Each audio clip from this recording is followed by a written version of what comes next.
All right, welcome to the Battleship Iowa, and my good friend here, Rocky Mountain Way, has a story to tell you. And About this Lost at Sea we're getting ready to hear about the Lost at Sea exhibit that he helped create, or pretty much did create, down on the O3 level or third deck. And take it away there. Okay. So this here is a museum display regarding people that lost their lives at sea during time of war. And Mr. Bob Ballard, who discovered the Titanic with those deep submergence vessels, bankrolled this project. Wow. And we tore out a lot of berthing spaces. It took us 18 months to build this. And so this is the beginning of the tour. And this is what all the spaces around here looked like before we ripped out and built this museum. And it was a lot of work. But let's just go look here. We're going to start in World War I. So this is like ships like the Titanic. This was what your berthing space would look like. Wow. I mean, actual wooden furniture? Oh, yeah. This is all real stuff. These are artifacts and antiques. And here's Bob Ballard to tell you a little bit. This exhibit features my expeditions to some of the most significant shipwrecks that occurred during a time of war, representing not only the expeditions but the historical context of each incident. But for all the glory and excitement that is presented, we should not lose sight of the significant human toll of those lost at sea that each shipwreck represents. Welcome to the Lost at Sea exhibit.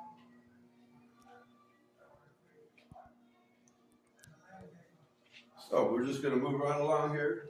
So this is still World War I era. They've got some artifacts that were found like from the Titanic, and it tells a story. You know, it's they were the first ships in the 20th century that were lost during time of war, and so this covers the Britannic, the Titanic, the Olympic, and it's got artifacts from the ships and footage of what they should look like now when they're sitting on the bottom. Oh, wow. And this is Bob Ballard's information that he provided to us. That's great. This is awesome. And I mean, Oh, man. yeah, it's one put fire sprinklers in. This is awesome. See, and that's what, that's what I see for this shit, If you have, like, different displays and different It's going to areas. be all this kind of stuff. But even so, to have these things. Well, but they're saying they're not really looking at getting artifacts and having things you can touch with. It's more like an AI. So then we move into World War II.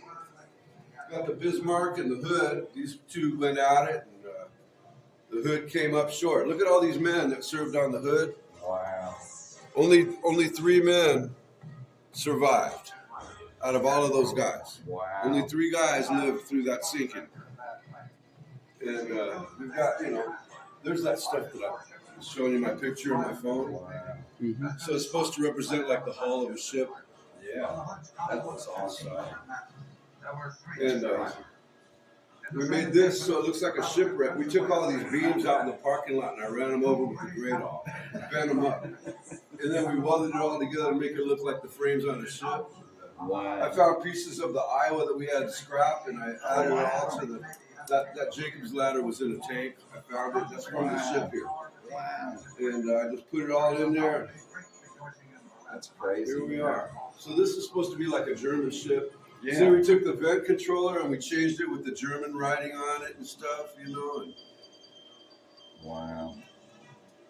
so then we made this periscope. Now we're moving into the submarine part of it. And we made this out of PVC plastic.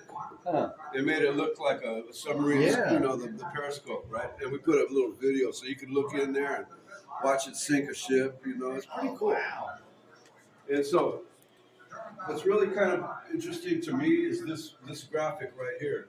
It shows all the ships that were sunk off the east coast of the United States during World War II. Wow. Those are all ships that got sunk by U-boats by the Germans during World War II. Look at how close they are to the United States.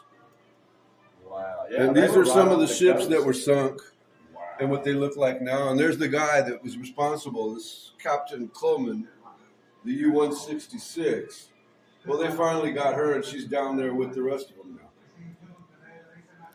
now. Wow. And then we start moving into the Pacific as we come around. This is kind of special to me. It's a communion set from Guadalcanal. Wow. And then we've got our Japanese war souvenirs. Man.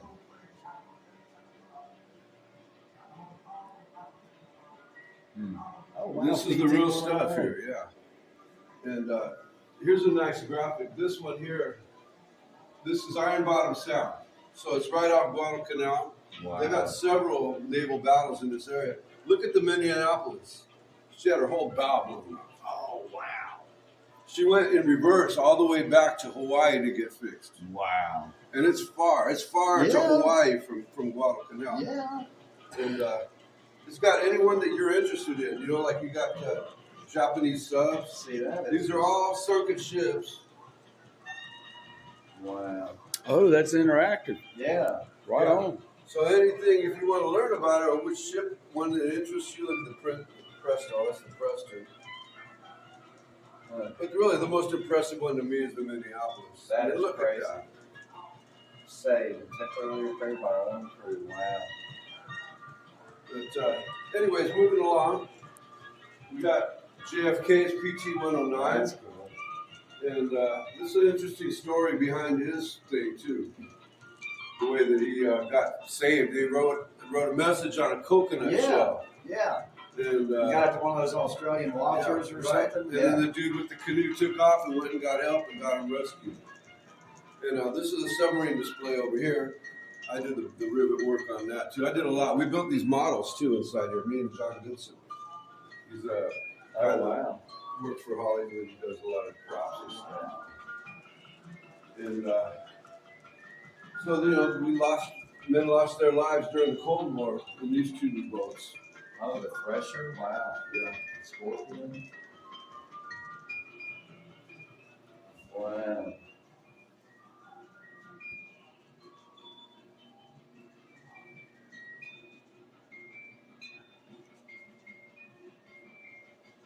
And then finally,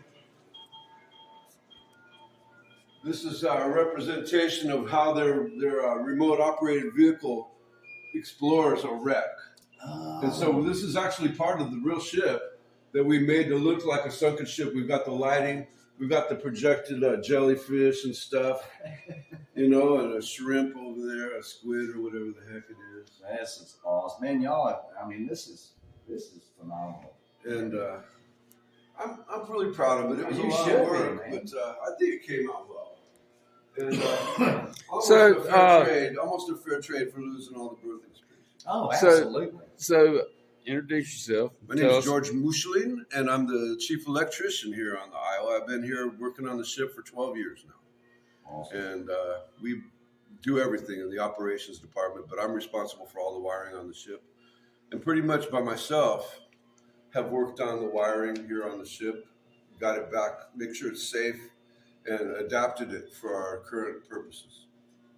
What's your background?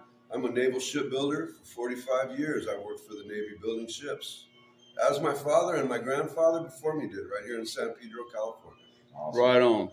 Proud of it. Amen. Proud to have you. Thank you for everything Thank you guys are doing. This is a phenomenal